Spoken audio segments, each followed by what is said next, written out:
There he is. Okay.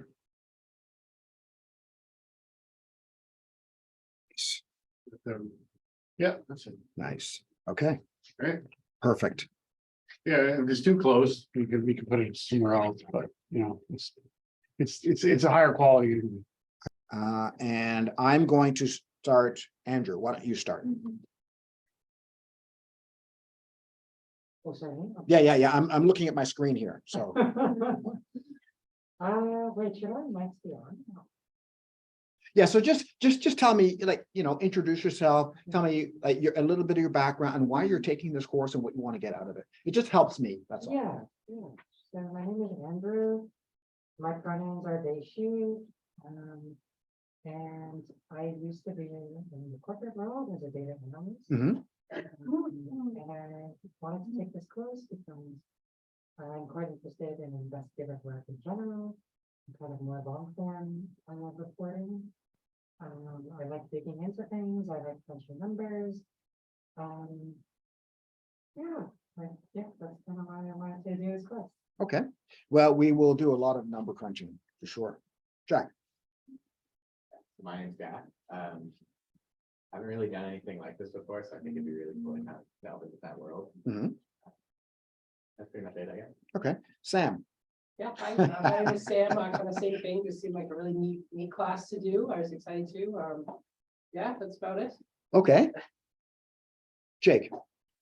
Yeah, we had done something similar with Fred and advanced reporting, and it's just an area that I think I can grow in a little bit more research, and it seems really interesting. Everyone speaks so highly of you, so.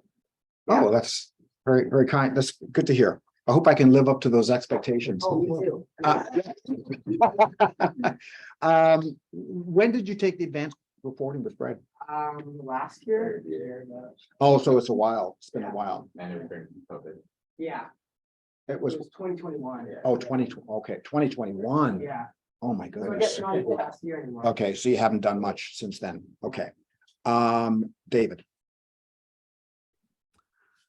Good morning. Oh. Obviously not in the classroom today. Uh, You're gonna have to- hang on. Can you, let me see. Do I need to turn your volume? Hang on. Okay, go ahead. Hello? Oh, only I can. Why can't we hear him through? Speaker. Can you hear us, David? Yep.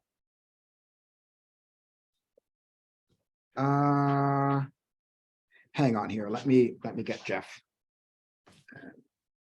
Because this recording. Okay, David, go ahead. Okay. So obviously not in the classroom this morning. Got COVID this morning. That's I'm feeling pretty good, so I'm all right. Yeah. I'm David. This is kind of just the stuff that I wanted to do throughout my degree. I've done a little bit of I guess it would be classed as investigating before. David, Yeah. can you turn your volume up a bit? I'm not entirely sure. Because I'm not.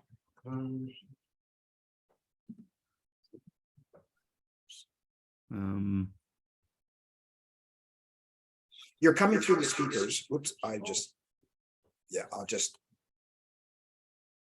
you're coming through the speakers. You can hear me, right? Yep. You're coming through the speakers, but you're very faint.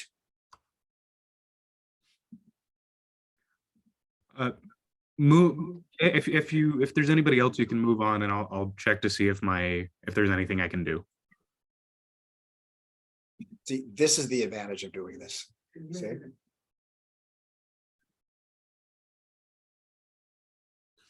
I can talk that.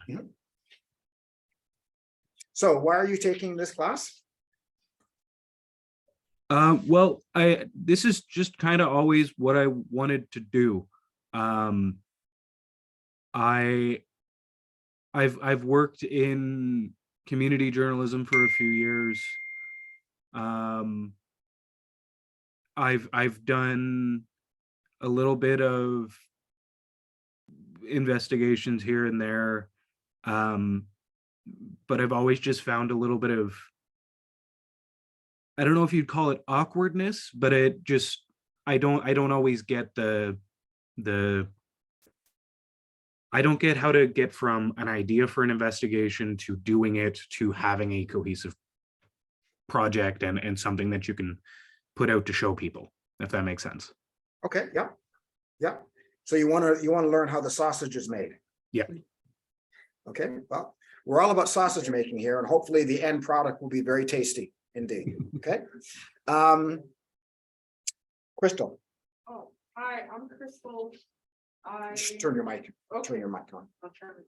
Please. Turn it on? Okay, There you go. okay, so hi, I'm Crystal, And I've been living in Nova Scotia since 2019. I lived in Cape Breton for a couple of years, moved here about a year and a half ago. I, Yeah, just everyone else, just turn your mic, like. Yeah, Yeah, it's just, kind of weird hearing my voice. So the reason why I took this workshop is for the same reasons that David is taking this, because I've always been interested in investigative, journalism. but I wasn't really sure how to dig deeper than While I how was we doing my research. I, well, anyways, I'm in the Wonder program, like, I'm undergrad here, and for my degree that I took, which was a long time ago. I took a communications program. And so my focus, like, most of the courses I took were all filmmaking and media production. And so I wanted to take a course that would teach me something that I don't know, because I know a lot about production already. So that's why I decided to take this course, because then I could learn more about investigative journalism and about how to research.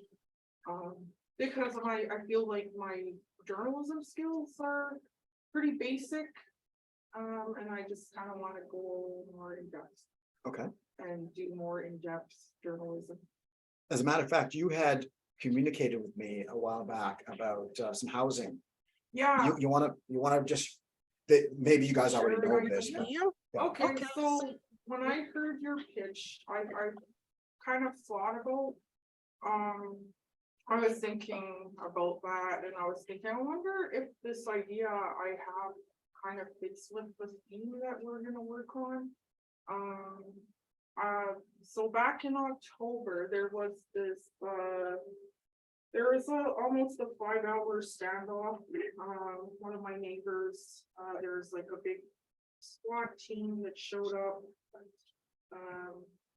They were using a battering ram to bust the door down, and I heard a lot of shots fired. I think those were, I don't know if those are like real gunshots or if they were like shooting something else. So then I found out that my friend knew this guy that lived in that building, that house with his dog. And she said that his landlord has been trying to evict him for a while, and he was refusing to leave. And then this raid, like everybody in the neighborhood heard it, and it was like something out of a movie. And the media never reported on this, what happened. And then after, I wondered about it, and that's where I kind of found out that he was getting evicted, and the landlord was having a hard time removing him. So I thought, okay, maybe this person has, a story to tell that has to do with rent evictions. And I was thinking that, wondering if that ties in with the theme that you proposed. So like, I was just thinking like, okay, maybe we need a person, just to kind of share their experience and then link it to this bigger issue that I'm not sure if that's how you do investigative journalism. Well, that's got potential. So my name is David Mackay. I have taught at King's for a number of years. This is the third investigative course that I've taught. I'm sorry that you guys have to peer over these things. It's not great. It's not great. And what I would encourage you is if there's a way to move them and just use your laptop, then because you poor thing, your neck is going to be, yeah, that's it, Andrew. That's better. Yeah. Okay. Because your poor neck is just going to be. This is the third investigative workshop that I taught. And in the past, we've been linked to kind of big projects, right? So for example, there's a big project that basically is almost ready to go in the Toronto Star. Yeah, and when it rolls out, I'll let you know. And some of the former King students were part of that, and they'll get credit, they'll be listed in the credits and so on. The first year there was one kind of look at the pandemic and what the 1918 Spanish flu, what lessons there were for us, and how the Spanish flu kind of played out in Atlantic Canada. And it turns out that New Brunswick, for example, had the very first kind of medical officer, right, in the country, and they were really pioneers, right? So we did that story, and then so this year I've decided to do it a little bit differently, and I mean you'll understand why by the end of the week or by the end of tomorrow, but it's taking a look at affordability. Okay, and according to an affordability index that's already built and whatnot. So we're gonna dig into lots of data, but we're going to be telling personal stories. So that's where that comes in, right? So I'm really psyched about doing this course. And I am the deputy managing editor for Canada's National Observer, which puts me in a unique position of being able to publish stuff that, you know, students that I teach, we can publish, because then I switch hats and I become the editor, and you know, and we've done that. And then we work with the Star and whatnot for other projects. I also teach at Carleton. So I teach an investigative course at Carleton, similar to this.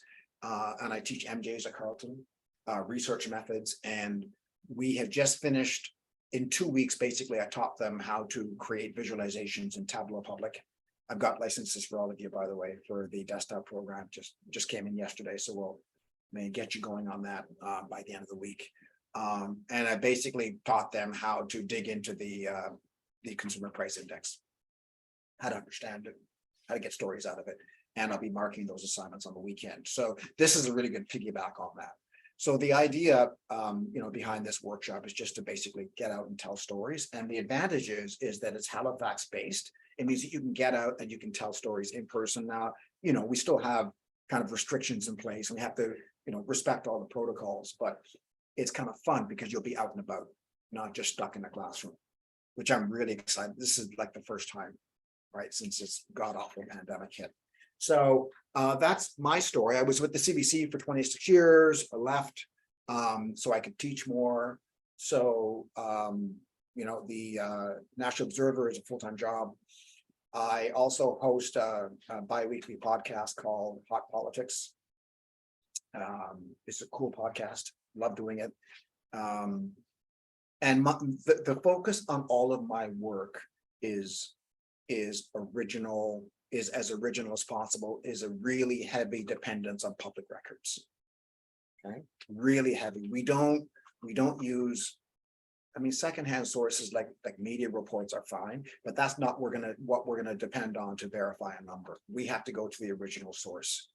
And if you learn how to do that consistently, basically you'll be able to work anywhere, right? If you learn how to use multimedia elements to tell stories, stories that more often than not are going to be on a digital platform, you'll work anywhere, right? And we are behind a paywall. We are subscriber based, but you know what? So is the Toronto Star, so is the Globe and Mail, so is the Washington Post, so is the New York Times, and I can go on and on and on. So the advantage is that you learn how to mine public records. You learn how to work with data. You learn how to do good interviews, get good pictures, tell really good stories. You're set. You really are. And hopefully this course will give you a really good grounding in that. And this is what I do every day.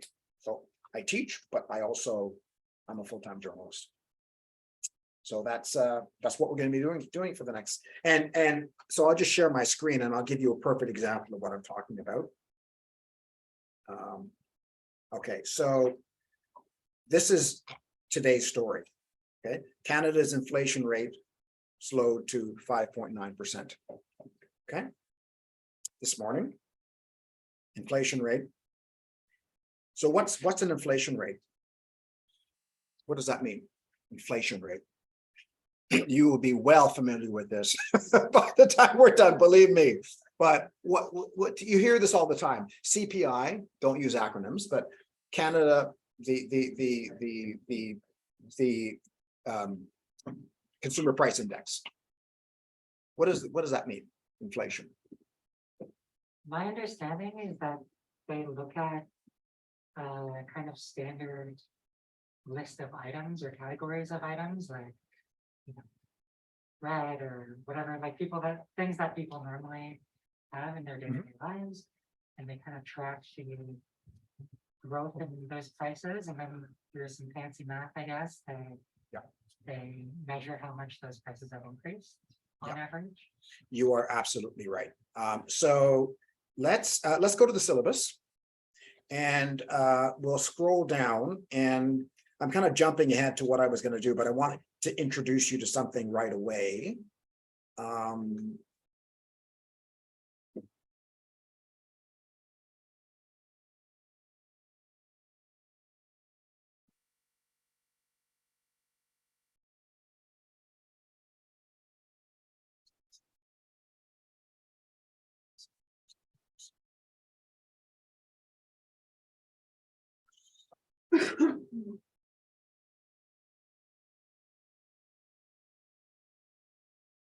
Okay, so you see this consumer price index visualization tool.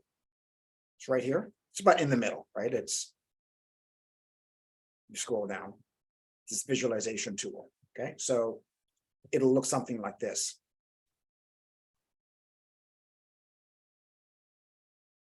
And this will be a perfect illustration of why we're focusing on Halifax. Okay, so this is the thing I love about StatCan is that they've got these visualization tools that you can kind of play around. Before you download anything, you can just kind of play around to see, and you're going to learn how to do this kind of thing in Tableau, by the way.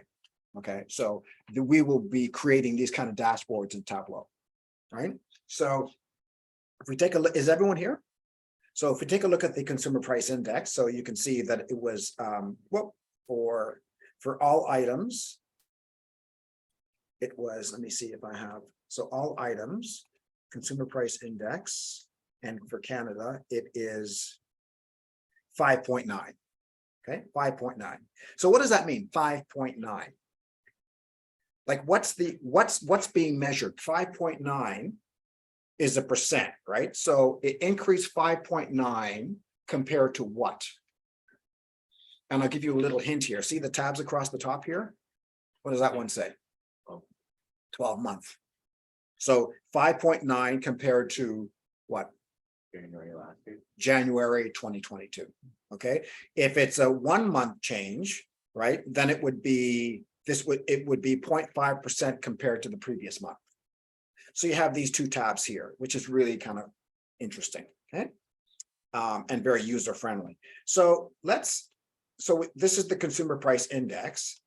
So let's just, for all items, let's deselect Canada, and let's just select a bunch of provinces, and we'll start with Atlantic Canada and say Quebec and Ontario. Everyone with me so far? All right. So what do you notice about Nova Scotia? If you look at the legend here, so if you select like the end of the line graph and then you look at the legend, what do you notice about Nova Scotia compared to the other provinces?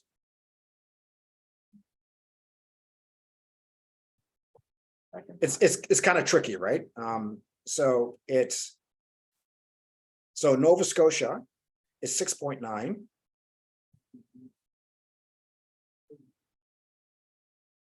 PEI is 7, so PEI is high, but Nova Scotia is really now. So that's for all items, right? So let's just say that now in the story here, right? It was 5.9, which was lower, but whenever we're looking at data, we have to dig into it, right? Because that's just an aggregate. That's just like a top line, right? The deeper you dig into data, that's where your stories are. So if we take a look at, however, mortgage interest and the price of food continue to rise. So if we go back to our index, and so what we'll do is for the items, let's just select food and we'll deselect items. And you can see that the price of food in Nova Scotia was 10.1. Right? New Brunswick 10.4, Newfoundland 10.4. But higher than Quebec and higher than Ontario. So this is a really kind of handy tool that you can use. And like all of these main items like food, shelter, transportation, healthcare, recreation, those are the main kind of items in the CPI bucket, as they call them, right? So we can see what's going, but this story is only about in general. It doesn't really dig down. Okay, so what's really interesting about this is that, again, this is an aggregate. It's not broken down by age group. This is for the affordability for everyone. And our affordability index is going to see how this applies to people your age, people in their 20s and 30s, who have maybe graduated, who are trying to scrape out a living. And it turns out that Halifax is, according to this index that we'll dig into a little bit at the end of this class, and then tomorrow I'll have one of the authors come and talk to you guys and explain to you, is the most affordable, is the most unaffordable place for young people to live. And so you're going to spend the next few weeks basically telling stories. And so, Crystal, your story, that might dig into it. If that becomes, I mean, we're going to have to find out who the property owner, we'll do some property searches, and that's where a lot of the investigative techniques will come in, is to find out, is to verify things, whatever. So you go to property online, see who owns it, what kind of history they have. And it could be that it's a really bad landlord. And so maybe the story, a side story we end up doing is about that landlord. Right, and to what degree that becomes a bit of a benchmark, if you will, or an anecdote for what we're talking about in general terms. All right. So, like I said, I'm jumping ahead a bit, but when I saw this pop up this morning, I thought, well, that's a pretty good indication of what we're talking about. Okay, so. But what I wanted to start off with was just a general discussion about investigations / enterprise. So what is the difference between an investigative story and an enterprise story and a run-of-the-mill news story? Like you guys did a workshop. Did you guys did like a news workshop before? And what did you do in your news workshop? So what kind of stuff did you do? Government press releases. There was something that came up. We had all these news, whatever releases, and we go investigate them or social media. Yeah. Okay. And what kind of stories did you? Who taught the class, by the way? Two different. We had Tara. Yeah, we had Kelly Roach. Oh, Kelly. Yeah. Okay. And what kind of stories did you guys end up doing? Lots of stories. Like you mentioned press releases. What do you think? Well, Sam did this great story about this police hearing. I'm just trying to think. We did a lot of transit stuff. That was enterprise. Yeah. But the bottom line is that it was really things that you were reacting to, right? It wasn't you sitting there thinking, I'm gonna look into this, or I'm gonna look into this. Now, an investigation or an enterprise story can emerge from a news story, and quite often they do. Some of the best investigative, like you guys have heard, you folks have heard of Watergate, right? Well, Woodward and Bernstein, they were beat reporters. Okay, and the list goes on and on. So, some of the best stories come from beat reporters because they have the contacts and they get the inside story and they get the tips, but then they've got to do the journalism. They've got to do the shoe leather. They've got to do any cliche that you want to hear. They've got to do the legwork, right? And then they uncover stuff. So then it moves from the realm of news to the realm of investigative enterprise, right? And at the CBC, we started mixing those two, and they still do. Like at first it was pure investigation, but then we found out that, well, some of the stories, they were interesting and they were original, but they weren't really investigative. So then we started making the distinction between investigative and enterprise. So what would be the difference between, a key difference between investigative and enterprise? I don't think I really know what you mean by enterprise. That's why I'm asking the question. Yeah. What do you think? Investigative where you're looking for data based on an idea for a story, and enterprises, you're looking for a story based on a data set that you have. Maybe. David. I'd say the difference is an investigative story gets at something that is revelatory and kind of uncovers something, whereas an enterprise story might be something that is not so much uncovered, but maybe covered in a new way or talked about in a new way. If that makes sense. Okay, anyone else? What do you think, Crystal? I see the wheels turning. What do you think? I think an enterprise journalism could be a journalist just finding an original story and then just going more in depth than they would for like a daily breaking news story. Okay, so let's take your landlord Okay. example. A news story might be what happened, just straight up. And you would talk to the person who's being evicted. You would talk to the landlord who says, I had no choice. You talk to the cops that say, who say, we just responding to a call. You run it as a news story. And then all of a sudden you start doing property searches and you find out that this landlord is actually a really bad actor. And there have been, this landlord has had several evictions and has been taken to court, and you'd look into the court records and it turns out that he's got a really bad history. And so it's a little like the movie where you find out about a character at the beginning. And then as the movie or the binge-worthy Netflix series goes on, you find out more and more and more. And all of a sudden that character who you thought was one individual is someone totally different. That's the big reveal. That's the revelation. And so in this case, an investigative story might be this guy's track record, right? And in fact, this is illustrative of a pattern whereby he's essentially breaking the law. And he's a repeat offender. And the city has done nothing about it. That's a really good investigation. And so how might you how much you uncover that. You do property record searches, you go into the courts, right? You look at court records. You might set up some alerts. You would go into the archives and who has written about him.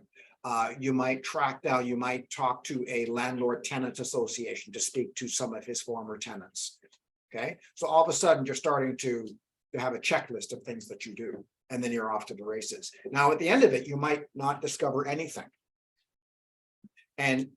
But what you discover, is that the bylaws are a little lax, and that maybe it's too easy for landlords to evict, and the tenant groups have been calling for a tightening of the rules whereby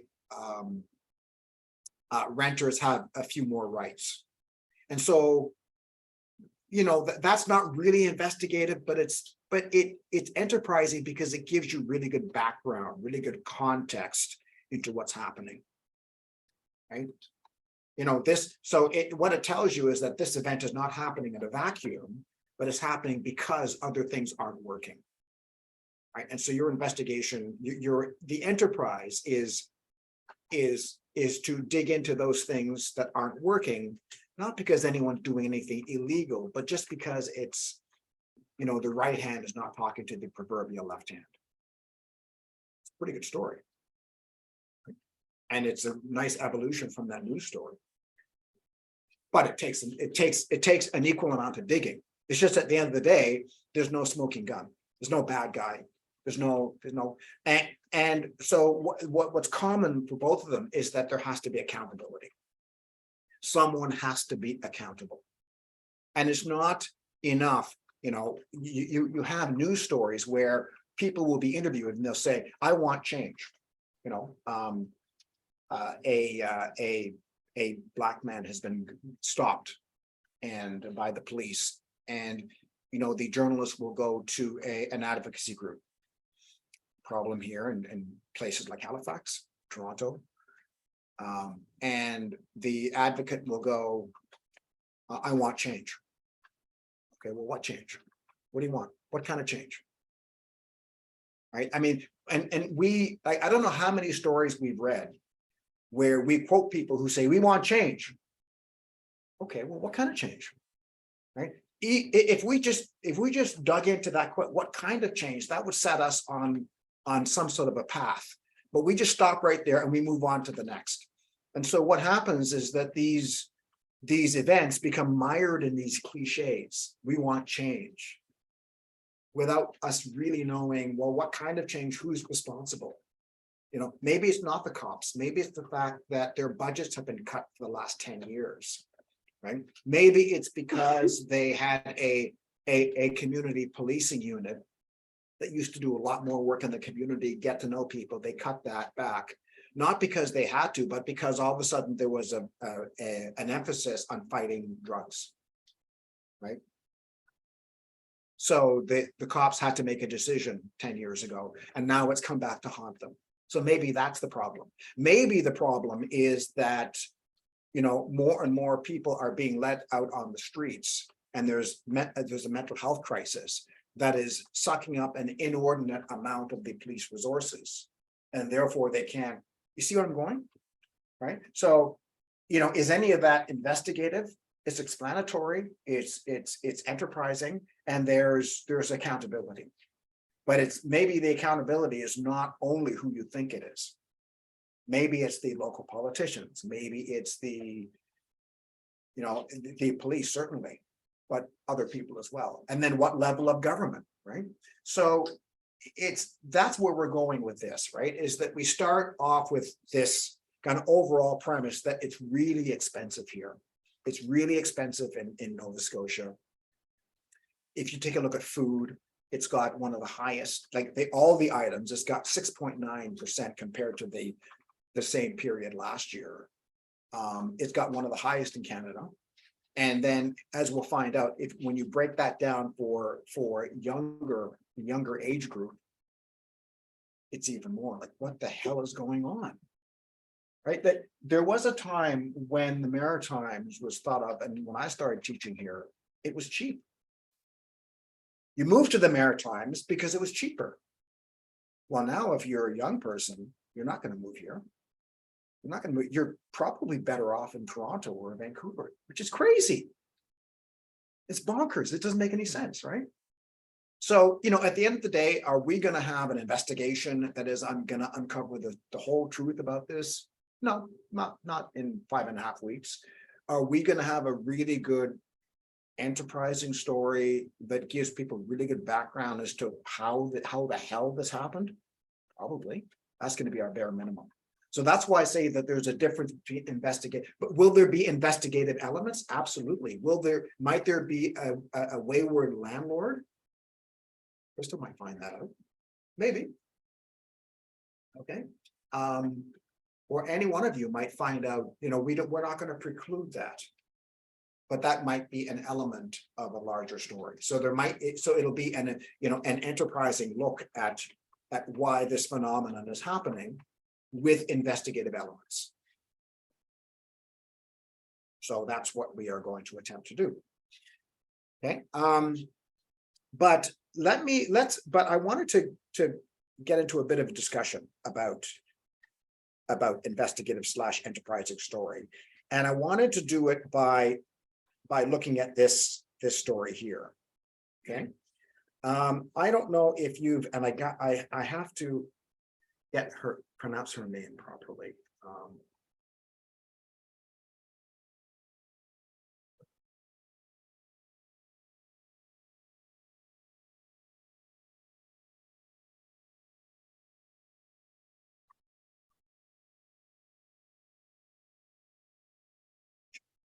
Well, Mochahizadeh, Sarah Mochahizadeh.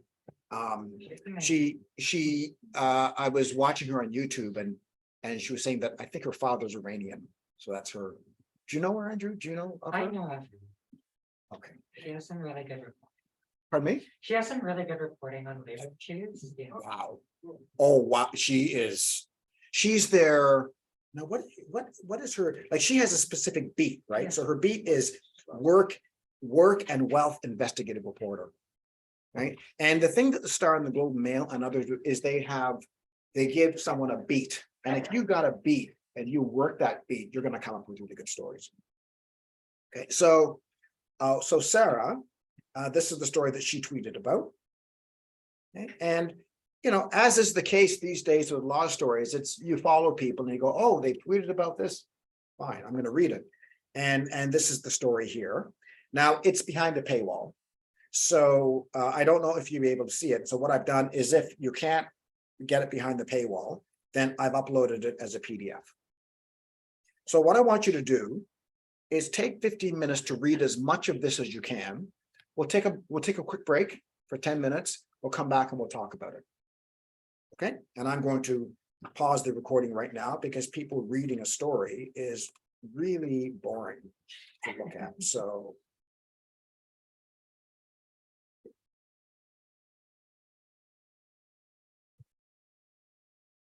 Are you okay there, David? Yep. Okay, good. If there's anything that you can't hear or whatever, just speak up. Sounds good. Okay. Where is this PDF uploaded to? Pardon me? Where is the PDF of the story uploaded to? Okay, let me share again. Are you on the syllabus? Yes. Okay, so.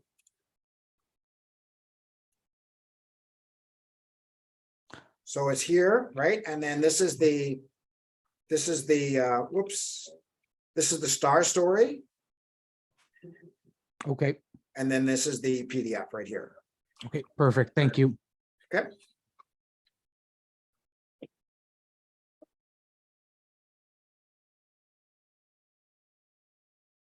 I mean, the advantage of reading the story online is if you see really good interactive elements, but this story does not have them. So reading the PDF is really no different.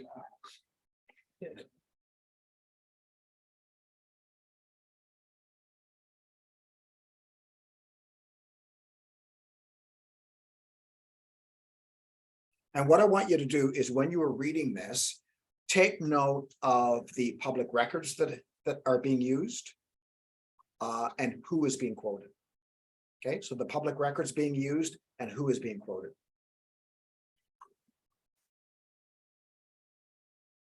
So Robert will join us in 10 minutes. I just wanted some of your quick thoughts about the story. Is it investigative, enterprise, or both? Probably a little bit of both. What's investigative about it? The worker deaths.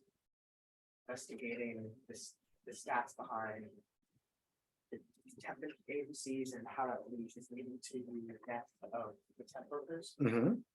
And that's what Sarah did. That was her. I mean, the investigative part of this is, again, a beat reporter. She actually, I mean, she didn't, well, she became a worker.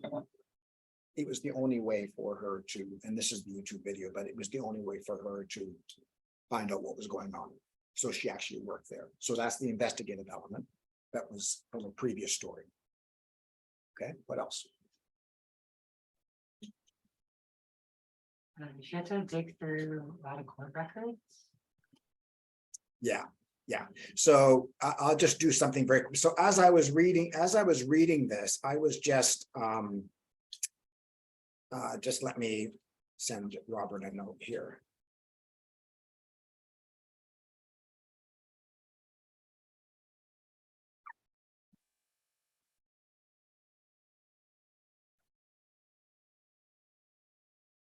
Okay.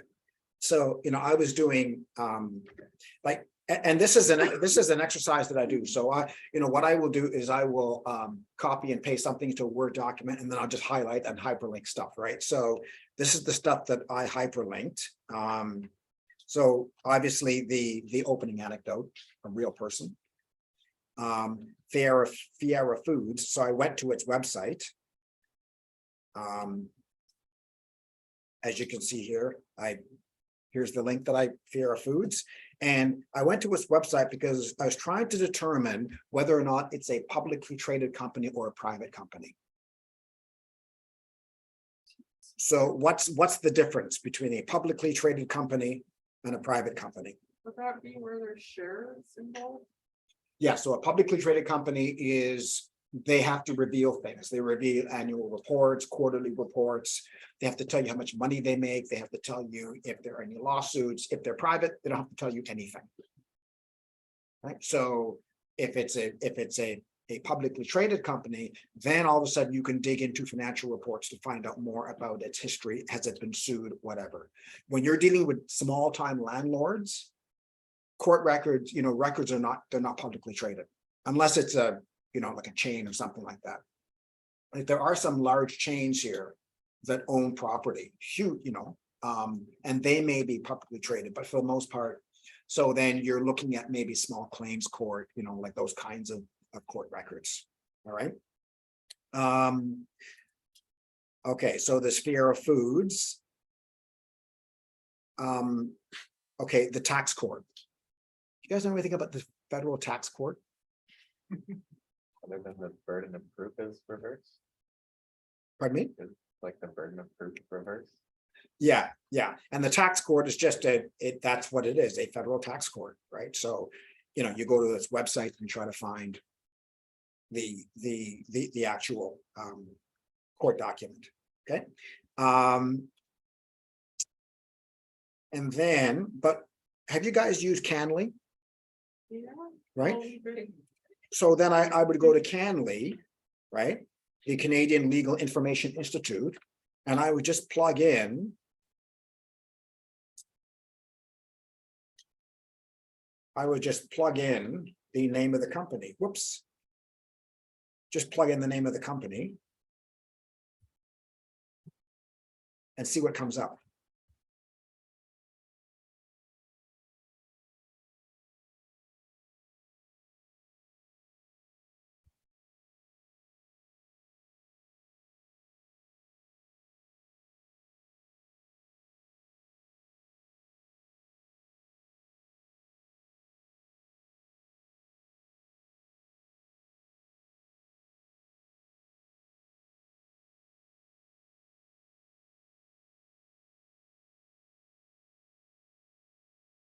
There's a few right there, right? Okay. So again, this is part of the checklist of things. If you've got a landlord, plug it in here, maybe the landlord is being sued, the company's being sued, maybe there's a small claims against, right? So all of a sudden, we're starting to, now, if, for example, it turns out that this was a very litigious company, then maybe that too would have been a story, an enterprise, just about the background of this story, of this company, right? Right, 13, a web of 13 temp agencies. They're not named. We probably want to know who they are. They were registered to UPS mailboxes or high-rise residential buildings. In some cases, the agencies incorporated. So have you guys dealt with like corporation? Like there's a website where you can find out where all of the incorporated companies that do business in Nova Scotia, right? It's on the online portal. We'll show you. Input tax credit claims. She quotes Dean Blatchford, an Ottawa-based tax lawyer. You guys are going to have to find experts, lawyers, academics who can put these things into context. Okay, so these are just the some of the things that and of course, she got a statement from the Sierra Foods General Counsel, which is very key, right? So accountability or investigative has to have a level of accountability, right? You can't be satisfied with just, well, they weren't available, right? Because you have to be able to show, if this thing ever went to court, and I'm saying that we're going to end up in court, you have to show that you made a reasonable effort, a concerted effort to make contact. In other words, you just didn't send an email and say, well, they didn't get back to you. You sent email, you sent text, you used social media, you called many times, you may have even dropped off a letter, right? In the mailbox, right? And then you scoured to find out if this individual or company has made any public statements, either at a city committee meeting, where they were talking about housing or whatever the case may be. Have they ever been interviewed? What have they been quoted as saying? You have to be exhaustive in your search for this. You just can't say, well, weren't available for comment, because a judge will not look kindly on that. And the judge will say that you did not make a concerted effort. But if you did make the concerted effort, not only to make contact, but then to give us a sense of what this individual or company has said publicly, then we've done our due diligence. And in many cases, you might just be stuck with a statement, which is fine. But then we have to put that statement in context. So before we have David join us, what did you guys think of the story? It's just a story. It is complicated. Yeah. It was, Just make sure you unmute yourself when you're Okay. talking. Yeah. So, So Andrew, you said it was complicated.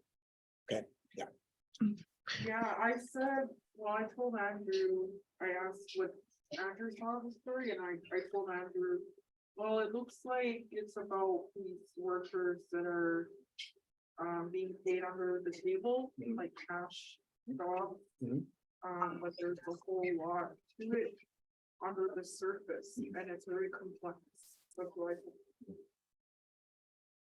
Anyone else? Essentially, what's the story about? When you boil it right down, if you were to describe this, you're meeting someone afterwards, you say, geez, we just had a class and we read a story and it was about, what would you say? Well, these workers are being exploited, I thought. Allegedly. Yeah. Well, are they being exploited? I mean, the anecdote, was she being exploited? She was being paid. So is that exploitation? Well, there's a line in there that talks about how people would quit their job or not show up because of the working conditions. was a very tedious job. They were doing very repetitive things. and But is that the it- crux, sorry to interrupt you, but is that the crux of the story? Is that what this story is about?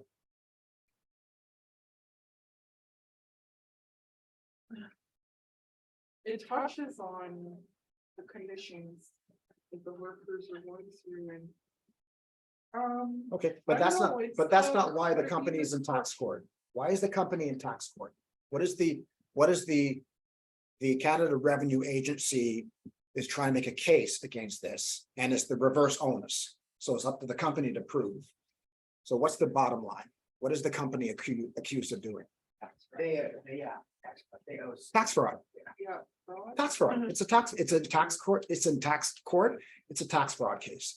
They're making claims for tax credits from agencies that they allegedly never used.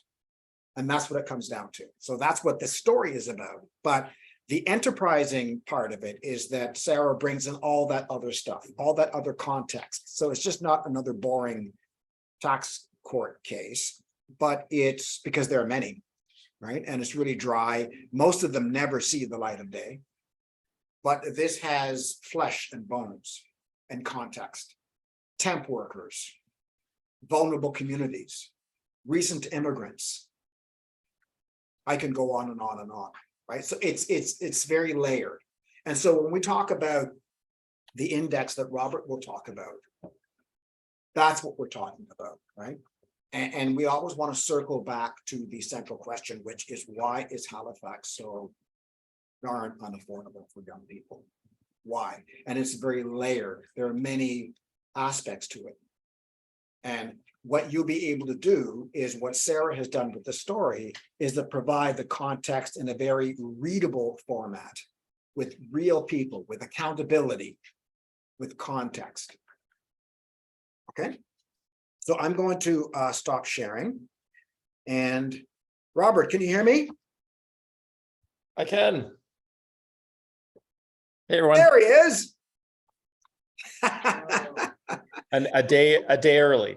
The last time I saw Robert, he was on his way to watch a NFL game. Well, maybe a Raptors game, but not an NFL game. Oh, a but- Raptors game. Oh, yeah. yeah, Yeah. there's Well, probably that. But I'm a big Yeah. Raptors fan too. Well, thanks a lot for doing this, Robert. Yeah, great to meet Did you want to share your screen or anything and show us stuff, or how do you want to do this? I think I saw you had the link to the real affordability index. Has Okay. everyone seen that? Okay, let mean, me share my screen, and then you can tell me. Let's just hang on here. First of all, I'm really hungry now because you showed me that Fiera Foods site for the last 10 minutes. So thanks a lot for that. Yeah, it's the affordability index. hang on Just here. go scroll up. I just saw it. If you scroll up. Oh yeah, that one. This one here? Yes. Okay, I'm having real trouble hearing you, so I'm just gonna get a colleague of mine who's gonna be, no, it's Is that- something that I'm doing on my end. Hang on. Oh, you sure? Okay. Can everyone Okay. else hear me? Thumbs up. Yes. Everyone good? You can hear me okay? Maybe. So. Hold on one sec. Let's see if we can. I'm going to try headphones and see if that works better.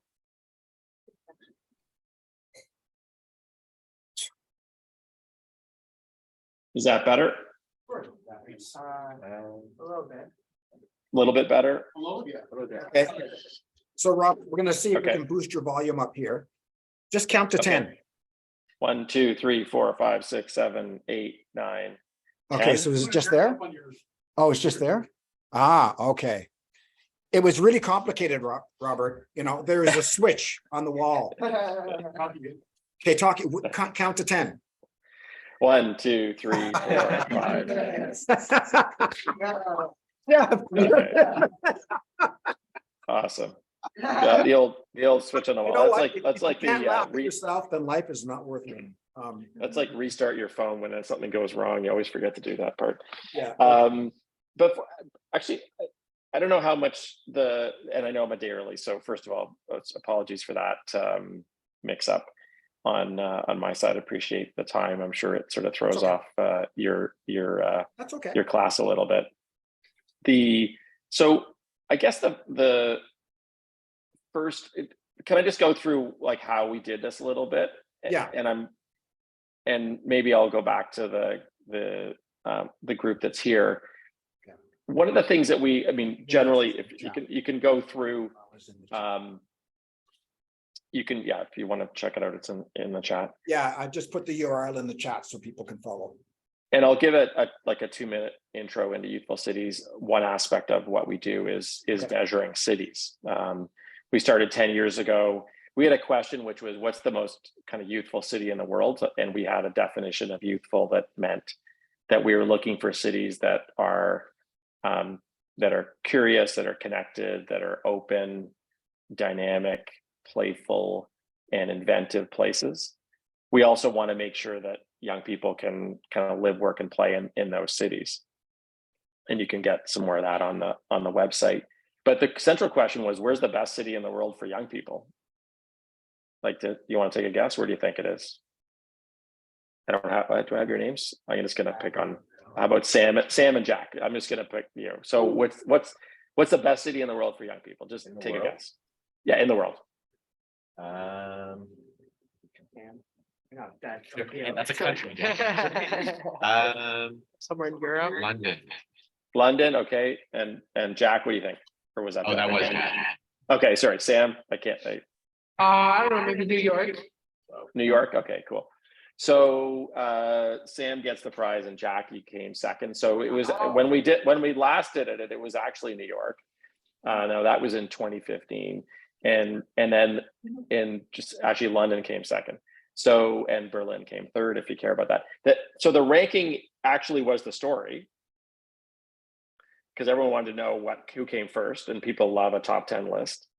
But the really interesting part, if you're looking into it, is how did we create the ranking? So Jack, when you were going through what was going through your mind when you were thinking, hey, what's the best city? You were thinking what? Like, what were some of the things that went through your mind to decide what the best city was? I don't know. It's kind of like what's around. Yeah. Kind of like nightlife, I guess, a little bit for younger people. Yeah. Kind of like affordability of groceries. Yeah. Like housing Yeah. rates. Like job opportunities. Job opportunities, big. When you think about it, New York is probably not the cheapest place to stay, so maybe that's not good. But lots of job opportunities. There's also an awareness factor to when I ask that question. People just pick cities that are big global cities, right? So there's an instinct about what you think is a city that would be attractive to young people. So those are all really good, and those instincts are great, and your perception about cities are great. But what we had to do 10 years ago is we actually had to figure it out. Like, we had to measure it in a consistent way in every city that we were measuring, and then go collect the data.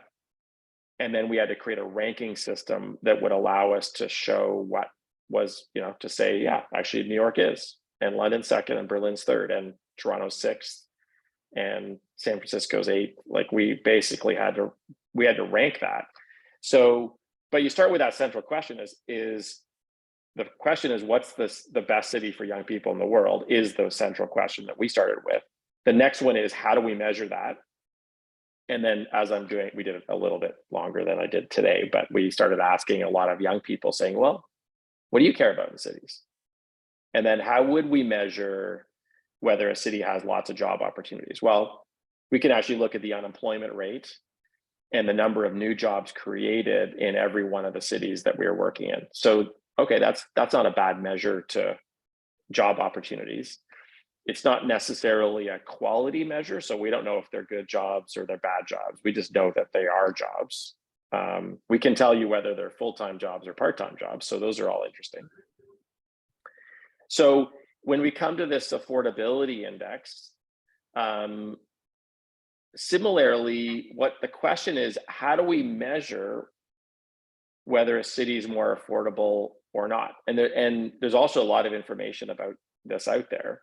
But we found when we looked at it that there was a half of the equation was missing. So there's lots of information about cost of living. But cost is only one side of the equation, right? You could sort of see the equation somewhere on this page, but you actually need to know how much you can make in a city and how much it costs you to live in a city. That's actually the affordability equation. If you only look at how much you make, or you only look at what it costs you to live, you're missing half of the information. So what we ended up doing was saying, let's basically look at both sides of that. There it is, thank you. So let's look at income. We can actually get that from Statistics Canada, and we can get that at a city level, but not in every city. And I'll go through that in a second. And then what does it cost for a young person to live in that city for a month? So in order to do that, we have to figure out what do young people spend money on and at what frequency. So I think Jack or Sam, I'm just picking on both of you, but you said, groceries. So, what do you buy at the grocery store and how often do you buy at the grocery store? And then we had to make that a monthly amount. If you bought something once a year, we would divide it by 12. So that you'd have a monthly amount. So everything was based on a monthly. So we knew how much money you could make in a month and how much you spent in a month. And that means you had a deficit or a surplus in every one of those 27 cities. And if you scroll up, again, is that you, David? So this is the story that we put forward, is there wasn't one city, if you go up a little bit higher in Canada, and then we'll go down to Halifax, there wasn't one city in Canada, big or small, that was above zero. So that meant that every city in Canada had a deficit for a young person living in that city, 15 to 29 years old. That's the big kind of national story. And then there's all kinds of stories that you can create just by looking at the data. So color wise, that's a regional story. So we split Canada into 5 regions, and where's the green? Yeah. East Coast, basically all below. St. John's being the best, Halifax being the worst as far as affordability. As you go digging into this, the nice thing about a data set is that it just has seemingly unlimited stories. So Halifax was at the bottom of this chart, but it was one of the best cities as far as pay equity, gender pay equity. It was top two city in Canada as far as gender equity. And if you scroll up, Lethbridge was one of the bottom 3 cities on gender equity as far as pay. So good in one way because of the way we sorted the data, bad in another way because of the way we sorted the data. So 2 very different stories. One is it's really expensive. It's not affordable to live in Halifax. But if you're a woman, do you want to live in Lethbridge? Because the pay gap is the most severe, one of the most severe pay gaps that we saw across the country. Same data, 2 different stories. When it comes to Halifax, and I'm going to pause to see what questions you have, because I think that's why I'm here, is to answer questions. But when it comes to Halifax, there's all kinds of interesting stuff in Halifax. One is we could not get a Halifax income number. We had to use Nova Scotia. So why don't I pause at that and just see how, does that mean that income was overrepresented? In other words, did it feel like we were giving credit for higher income because we were using Nova Scotia data, or was it lower on average? What do you think?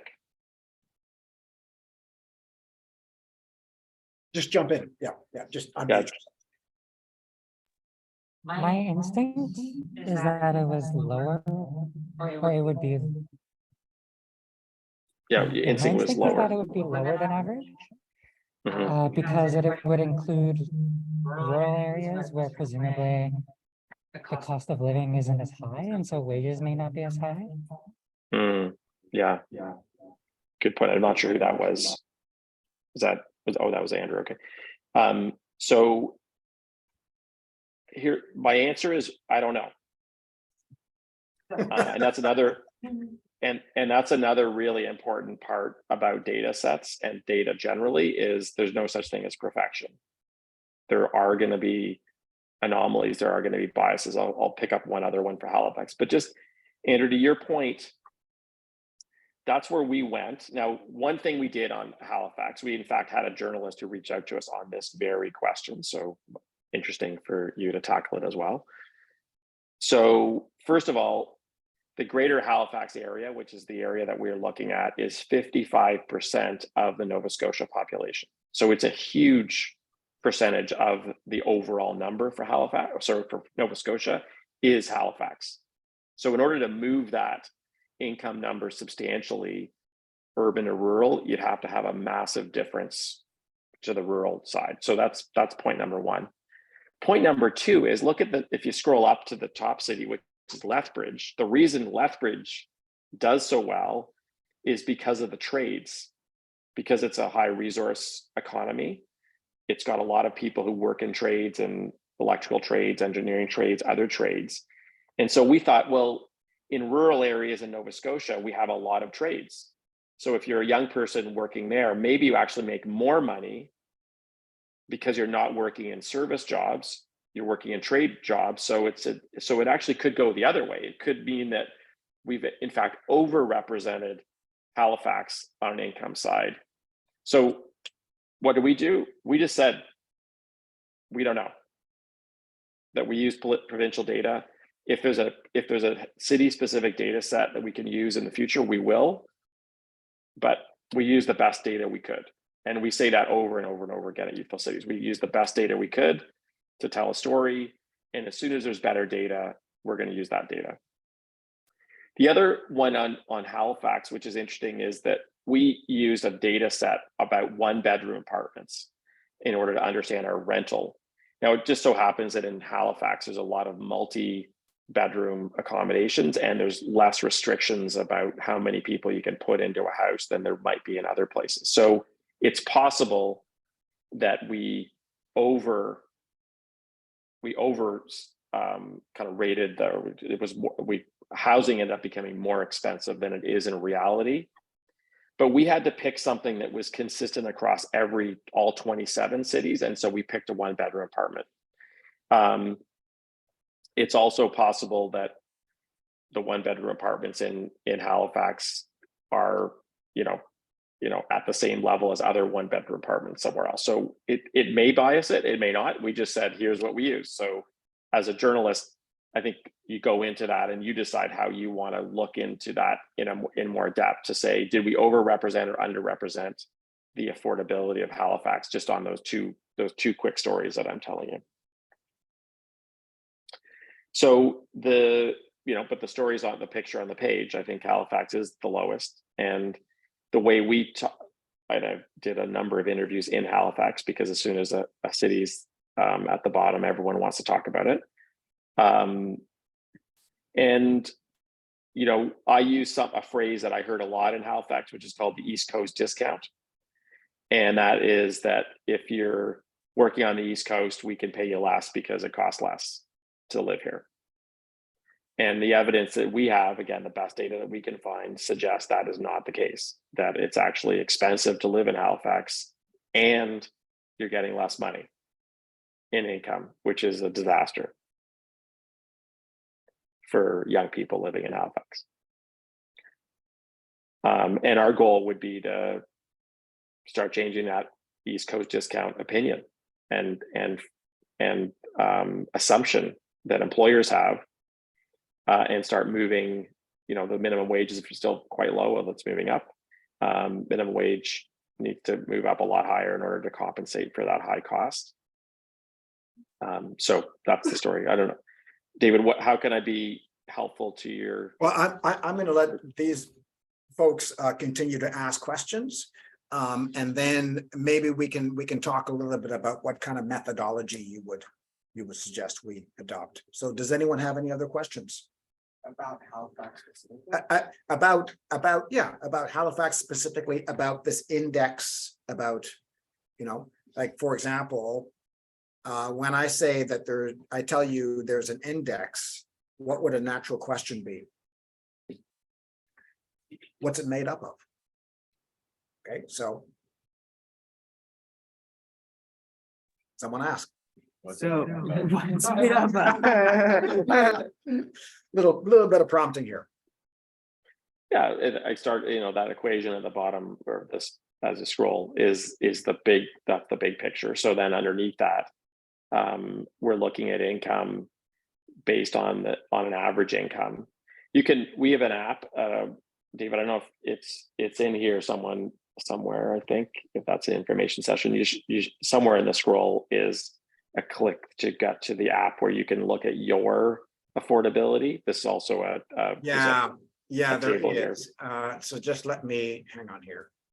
It's in the scroll somewhere, just one of the buttons there. Oh, it's in one of here? Yeah, if you scroll up, I think you can actually, it should be a button that if you go, just scroll down one. It'd probably be easier if I was there, right there. So I think that gets you to this is a scroll. So this is another way of visualizing it. So you can look at the story that we created. There's also a button to an app. The reason I'm bringing that in is because once we have the data, we can allow individuals to customize the data, or in your case, as a journalist, go and play with the data on your own just by looking at different ways that the data can be calculated.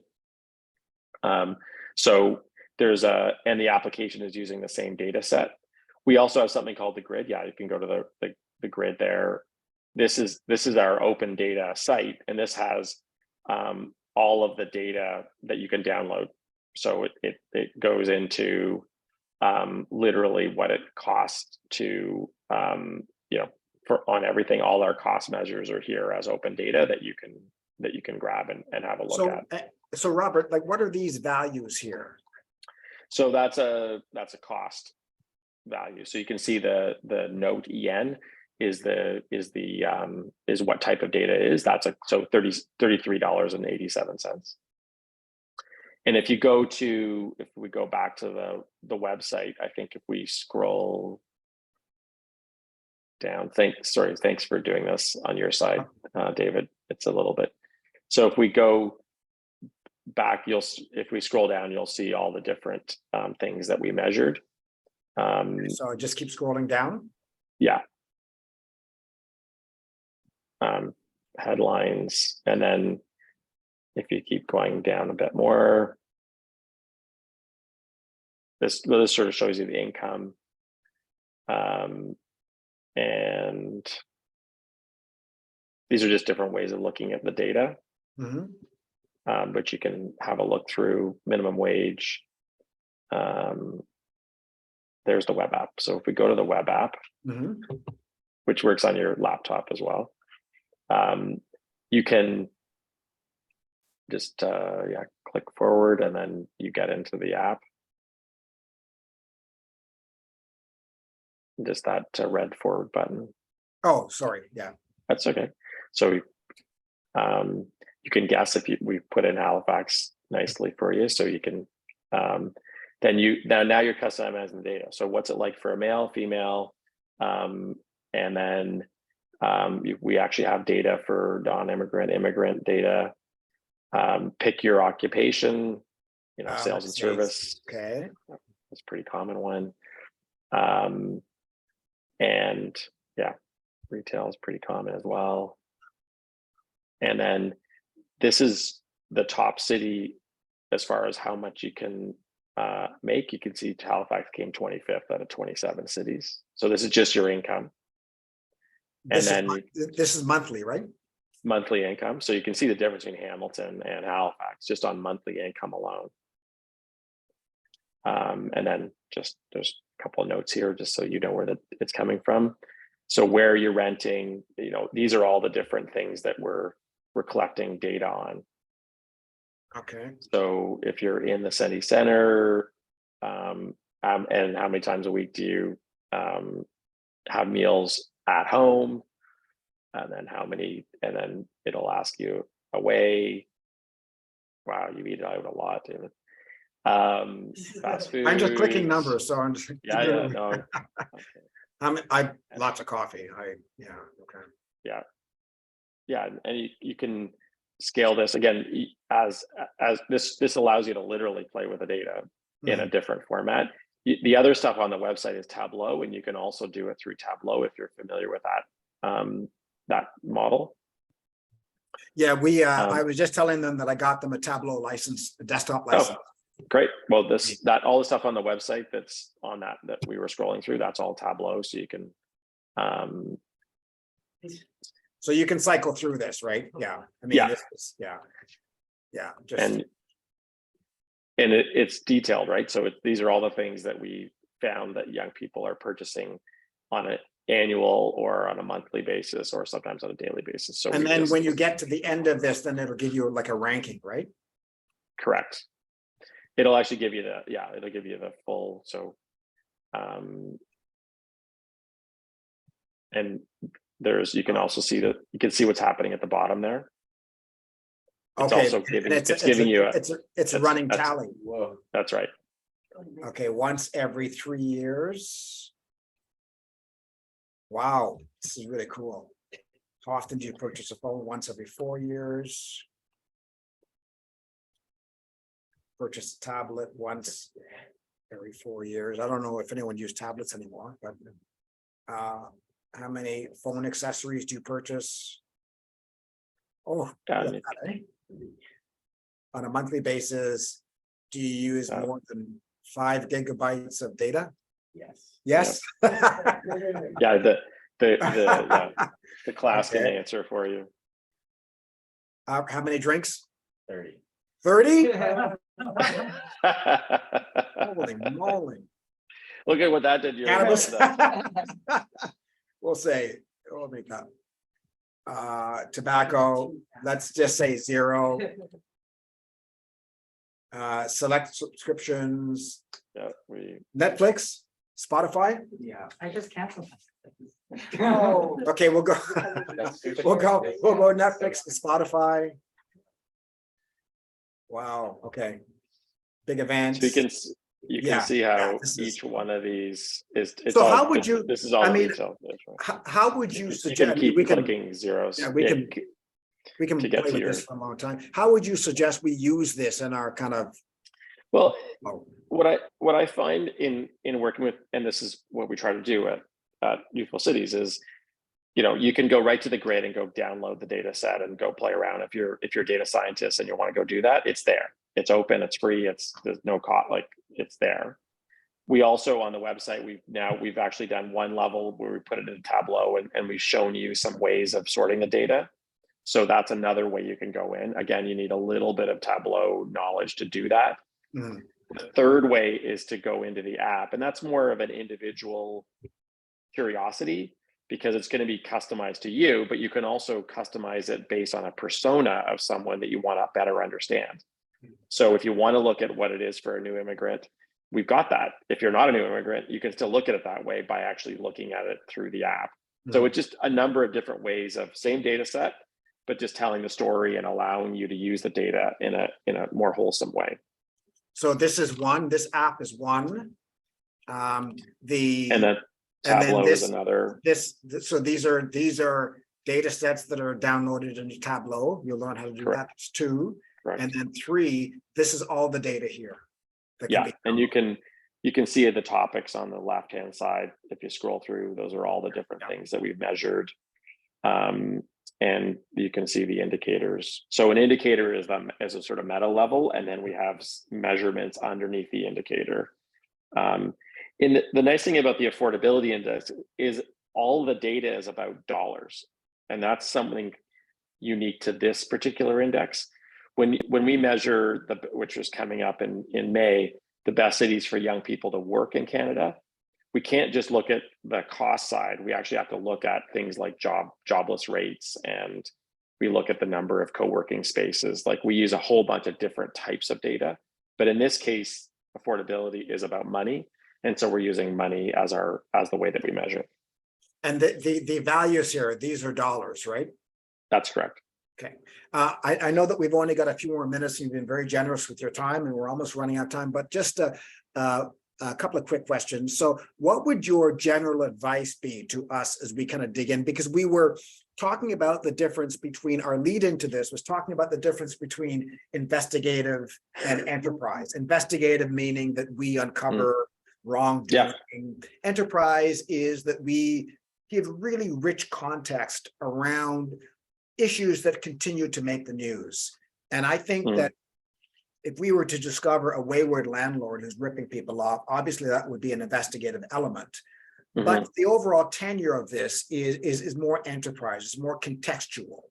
Although we take an investigative mindset to look into employers and landlords and so on and so forth. So it'll probably, you know, my guess is that it'll be an enterprise effort with maybe some investigative elements. So what general advice would you be as we start to dig into this?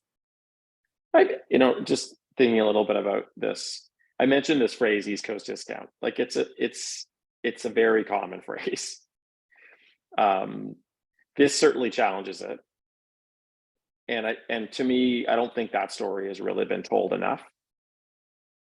Where did that term come from? How long has it been around?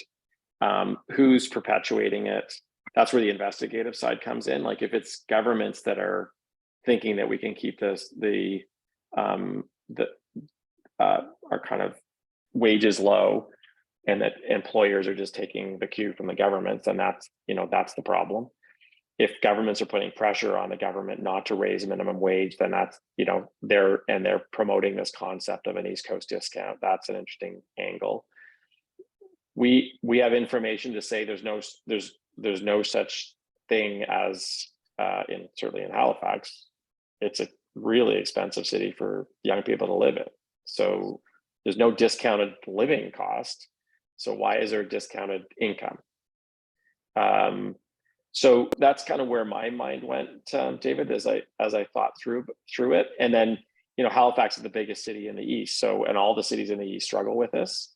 So it's kind of a lead city. So that also could mean it's a lead solution.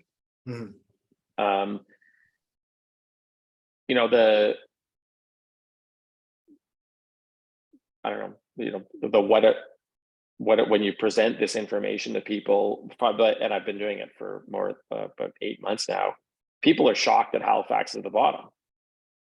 Yeah. When you say what's the most unaffordable city for youth in Canada, they say Toronto, Vancouver. Now Toronto came 25th, so they're pretty close. But to it, not one person I talked to or asked the question in a crowd said Halifax. So the perception is still out there that Halifax is a really cheap place, or at least moderately cheap. They probably wouldn't have put it as the most affordable, but not the least affordable. So that perception gap is an interesting story too, is that where's that coming from? That's very, sometimes small places seem like they're cheaper, but they have less competition, which actually makes them more expensive. And it's also what young people spend money on. People often just look to rent, but what's the cost of a cell phone in Halifax versus Toronto? That's a monthly cost that can be a big monthly cost. What's the cost of utilities? Actually, we know it's higher, right? Because of the way the energy system is set up, and that is usually added on to rent, and so that is why rent it goes up. So investigating that angle might be interesting. Would there also be a solutions piece to this as well, Robert? Like we're not only pointing out. I hope so. Yeah. And we got, maybe I'll say criticized just for my own benefit, just to kind of keep reminding me of it, is that, we did put solutions. You can read it in the site. We said right away, make transportation as free as possible for those under 30, because they're the ones who are moving around the most. So that was a big cost.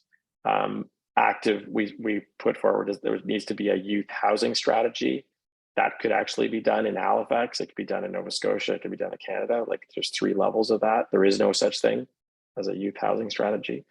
And then I think the third area that we were looking at was just the increasing minimum wage. It's maybe a quick fix, but that's yeah, student housing strategies in progress. Yeah, which is great. I think sometimes there's this conflict between kind of youth and student, and is that once people aren't students anymore, they still actually, it takes a while to get launched in Canada because of the cost of living. But yeah, at least there's a start of that student housing strategy. Let's hope it's an inclusive one and gets more students involved, and not, sometimes they do strategies to exclude. So hopefully it's a positive one. And this age group incorporates students and young people who have graduated and who are trying to That's right. break into the job market. So what, to what degree should we be working hard to make that distinction? Yeah, also, yeah, look clearly at we've got 15 to 29-year-olds. So 15-year-olds are more likely to live at home with their parents and also not have jobs, although more and more of them have to have jobs now just to afford post-secondary university. And then at 29, they're 50% of those have had their first kid, or that's the average age. The average first kid is 29 years old. So you can see a very different spectrum of life stages are in that 15 to 29-year-old age range. So you can see it in some of the analysis we've already done. We split it into 3 age groups, kind of 15 to I think 15 to 19, 19 to, or 20 to 24, 25 to 29. So you can kind of look at it that way. Though that, just dividing it by 3 doesn't necessarily line up great with the actual ages of people's life stages. So university could start at 17, could start at 18, finish around 21, 22. Your first degree, if you choose to do other ones. So there's different ways of dividing up that age as well. But definitely it's, when you look at the numbers, it gets better by the time you're 20, in that 25 to 29 group. You've got more income and you still have high costs, but the income is starting to give you a surplus. But you probably accumulate quite a debt already that you have to service in your late 20s. And just finally, this index, am I correct in that this was like a one-time thing, right? Hopefully not. We'd like to keep doing it. We probably do it every 2 years. So we're doing this next one is about the best city to work in. It's what inspired this one, because when we did that 2 years ago, everyone was really surprised about the cost of living. And so we decided to do something dedicated to cost of living or actually affordability, as I talked about before, looking at income minus cost. And it was, back to the media side, it was probably the biggest media hit we've had in Canada by a long shot. Everyone picked it up. We had an 8-month media run on this one set of data because it was just so interesting. And I'd say so depressing is probably why it got a lot of airtime, right up to Jagmeet Singh referenced it in his provocation to the federal government to invest more money in young people for the budget update, which actually ended up happening for the first time in a few budget updates, was more money for young people. So that's good. So we won't take credit for it, but at least we were in the discussion. In addition to the East Coast discount and some of the other suggestions that you had, there are ways to update this through an effort like ours over the next 6 weeks. Absolutely. Yeah. Go and take a look at the data. Yeah, this data is now coming up on a year old. So things can change for sure. So income can change, minimum wage can change, costs can change for sure, which is why that's why we sort of timestamp the indexes that we do and say this is it now, but it takes you a few months to collect the data. So the data, once we release, is already old data. We try to keep it as fresh as we possibly can. So this is all updatable data that we can. Yeah, you can't update it in the grid, like you can't change the number there, but you can certainly look at those. Some of it we use scraping, like data scraping technology to get some of the cost measures. So that would be harder to update because we were scraping kind of like rents, for example, and so on. Scrape that, right? Yeah. There's other costs that we were looking at, like basically looking at the Walmart database and grabbing it in different cities, that kind of stuff. And that methodology is explained, so we can dig into that and figure Yeah. out, we need to update where we need to, okay, yeah. Yeah, and if you've got feedback for us, we're open to it. This is a better index than the last one, which was better than the one before. So each time we do it, we investigate where we struggled with certain data points. How could we do better at it? You know, that whole Halifax versus Nova Scotia one is, we can't do anything about it because we can't get the data, but we've certainly openly talked about it, and hopefully that will get us the data next time with a Halifax specific income number, for example. So just for clarification, this was the first ever index of this kind? Correct. And you hope to do another one in a couple of years? Yeah, correct. So 2024 is when we've scheduled it. Okay, all right. Well, I mean, we were just looking at inflation numbers. As you know, the CPI new numbers just came out came out. today. Yeah. And we just looked at Nova Scotia for overall items, and the East Coast is still higher. Right? Yeah, interesting. So I don't damn think Torontonians coming in. so I don't think a lot of the numbers will be hard to get. And the income numbers, you were able to break those down by age groups. Yeah, you can. Yeah. And StatCan will do that for you. Yeah, there's a name for the database, which is, I think it might not be this one, but it's called the NOC database, or that's one of the ones we use, which is a National Occupations and something database, but NOC database. So, and then you've got your labor force survey is the other one that's giving you the income data. Right. And the NOC database is that's online, right? That's provided, or yeah. Yeah, okay. We I'm sure we have paid for some StatsCan data over time, but we generally just take what's freely available. Okay. All right. Well, listen, Robert, I know that we've kept you 8 minutes longer than I promised. No, that's okay. Yeah, apologies again for showing up a day early. No worries. Hopefully this is good.